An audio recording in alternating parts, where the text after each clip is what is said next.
See, I wasn't even done with my brows, and I'm over here getting distracted. That's not good, girls. It's not. Okay, anyway. But they look good, though. Hey guys, I'm Autumn, and welcome to my channel. I had a lot of ideas for my first video, but then this week, I had a change of plans, and I was like, you know what? I actually know what I want to do in my first video. These are 5 lessons / tips for creatives with depression. I've had depression since I was 20. I'm now 25.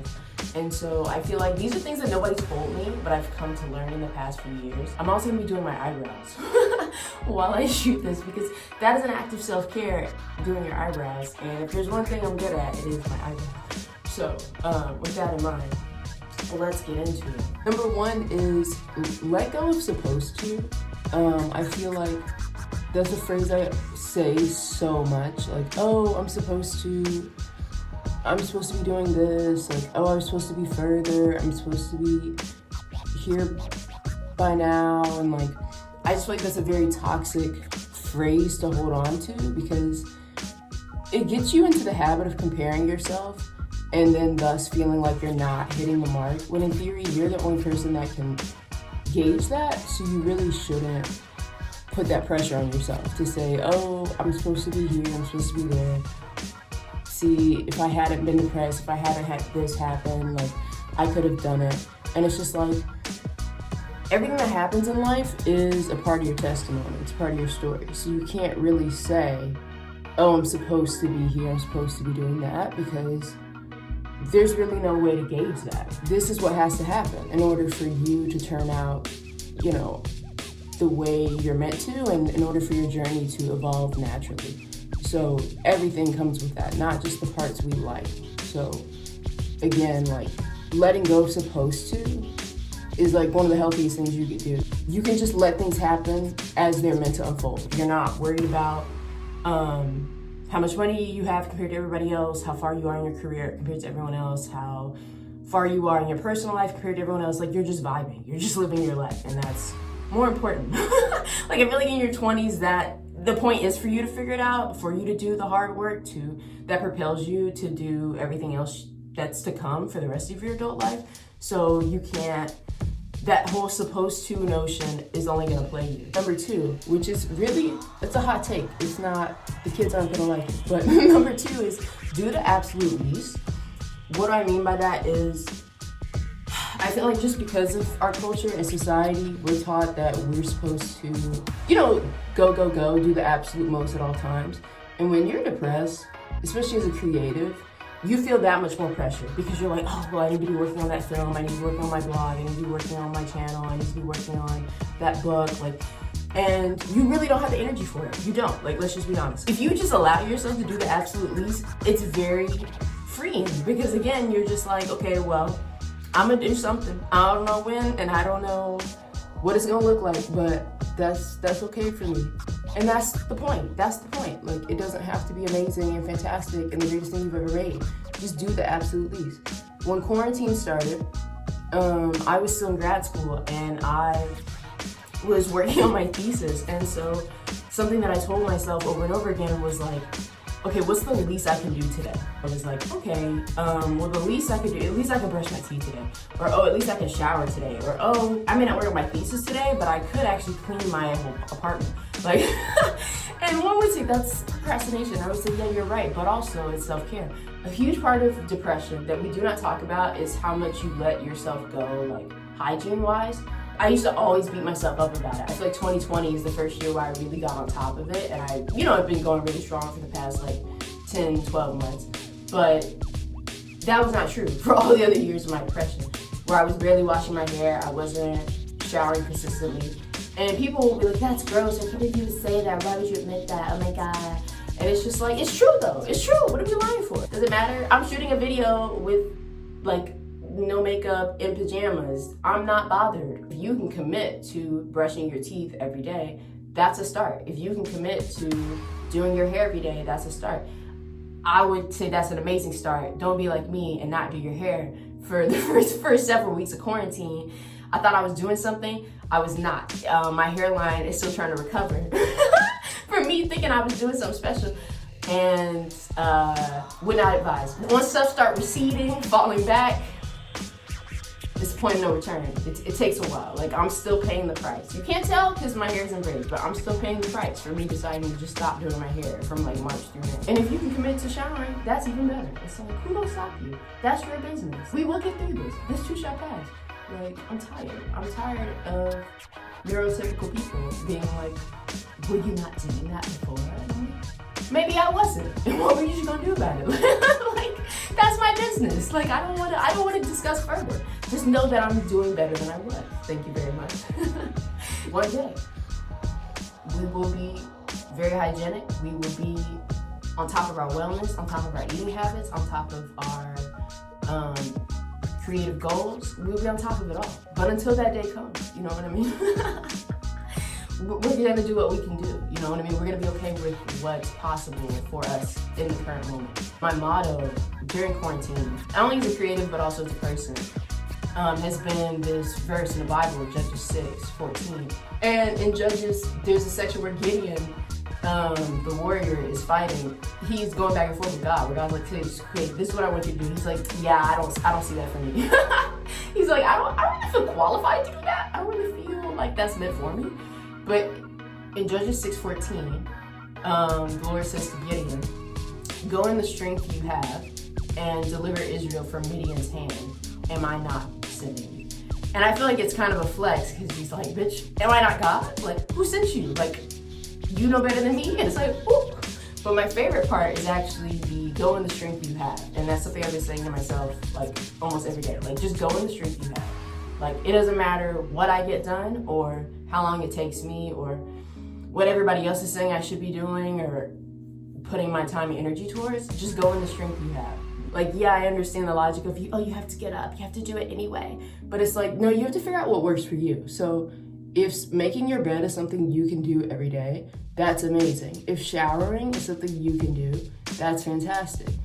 If walking the dog or, meal prep is something you can do, that's incredible. Like, that should be celebrated. It shouldn't be, yeah, but you didn't do all these things on your to-do list. And it'll be there tomorrow. For anybody wondering, this pencil is by MAC. It is the spiked color, the eyebrow styling. This is the only thing I use. Like, I get compliments on my brows all the time, and then it's, what do you use? Girl, MAC. That's the only thing still.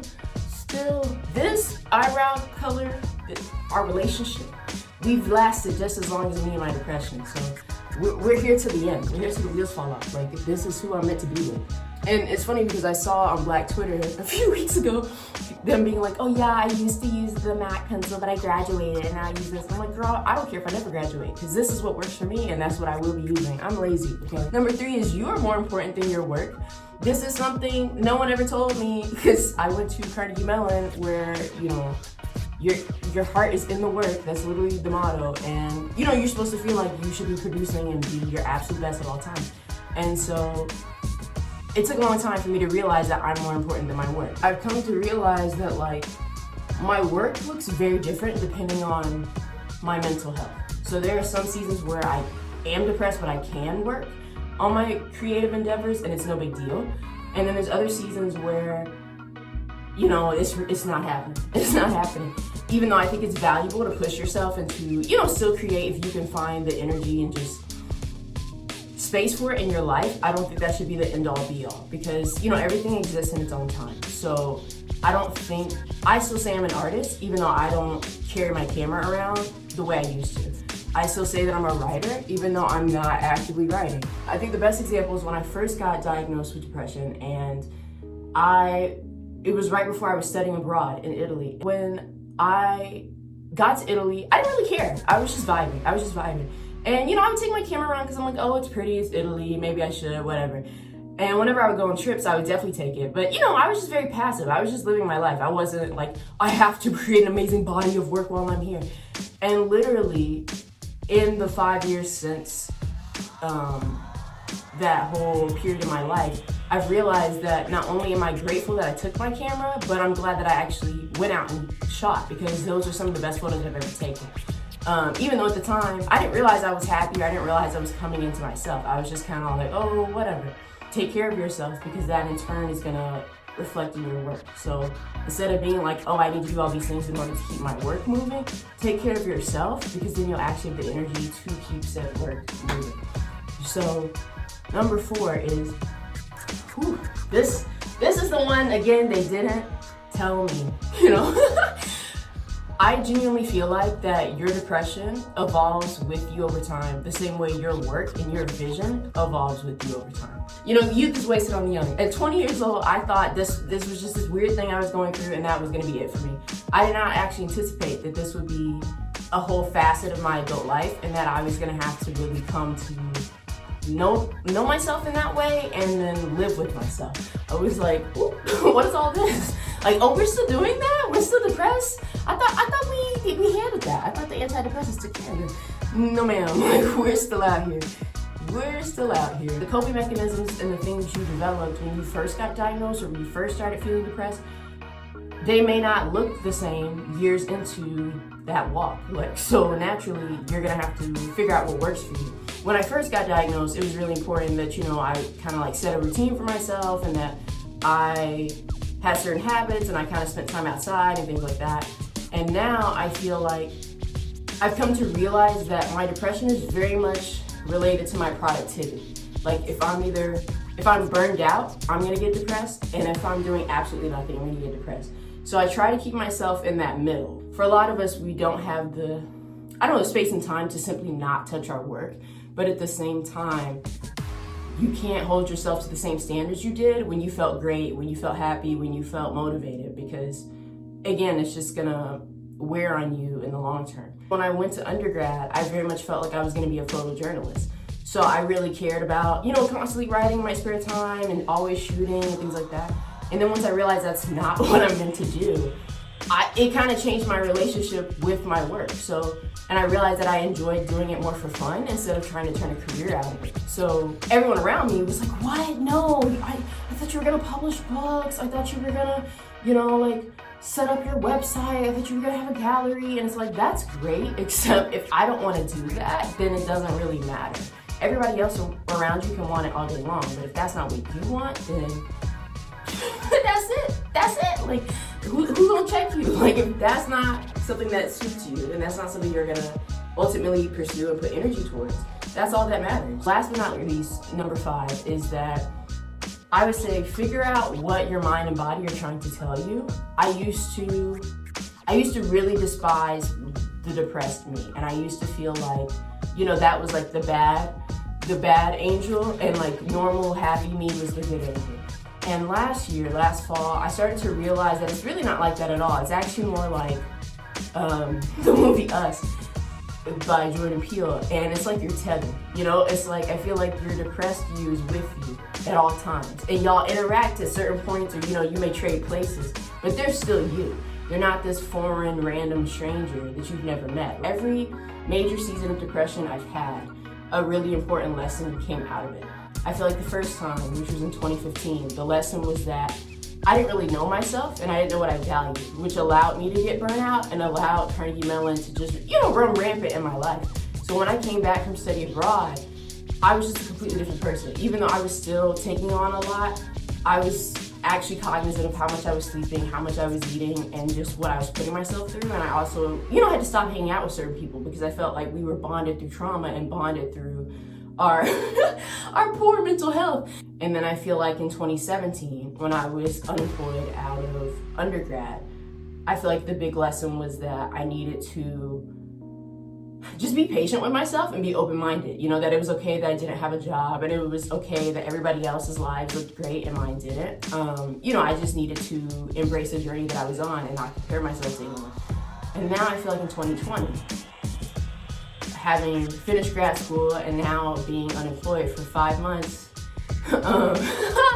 I feel like I've learned that this time is precious, and I can use it towards the things that I always said that I wanted to do. All that time and energy that I was putting into grad school and surviving and commuting and dealing with MTA and all that was time that I, you know, wanted to be doing creative things. And ironically, when I was unemployed or not in school, I didn't have the desire to do those things. I was watching someone else's YouTube video, and it reminded me that once upon a time I wanted this time. And I feel like had I actually gotten employed at all in the past 5 months, I never would be here. It's getting really hot in here, which is how you know this video will be ending soon because I'm literally burning up. Anyway, I would rather put my time and energy towards something that I can be proud of, which at this point in time is my work. Even though other seasons of my depression, I didn't care about my work. Now I really do, because it gives me a sense of purpose. It makes me feel like, oh wow, just because y'all don't think I can make a difference, doesn't mean it's true. So, for me and my mental health, we've decided, we've executively decided that the best thing is for me to just do what I gotta do. Like, make work that I'm proud of, that actually feels true to my spirit and my essence. So, yeah, I finished my eyebrows. You know, when I planned this video out, I was like, oh my god, like, and then I just turned into a whole makeup video. It'd be a tutorial. Child. I don't even do my makeup like that. I don't even know why I thought that. Yeah, please subscribe or like or share. That's cool. If you don't, it's fine.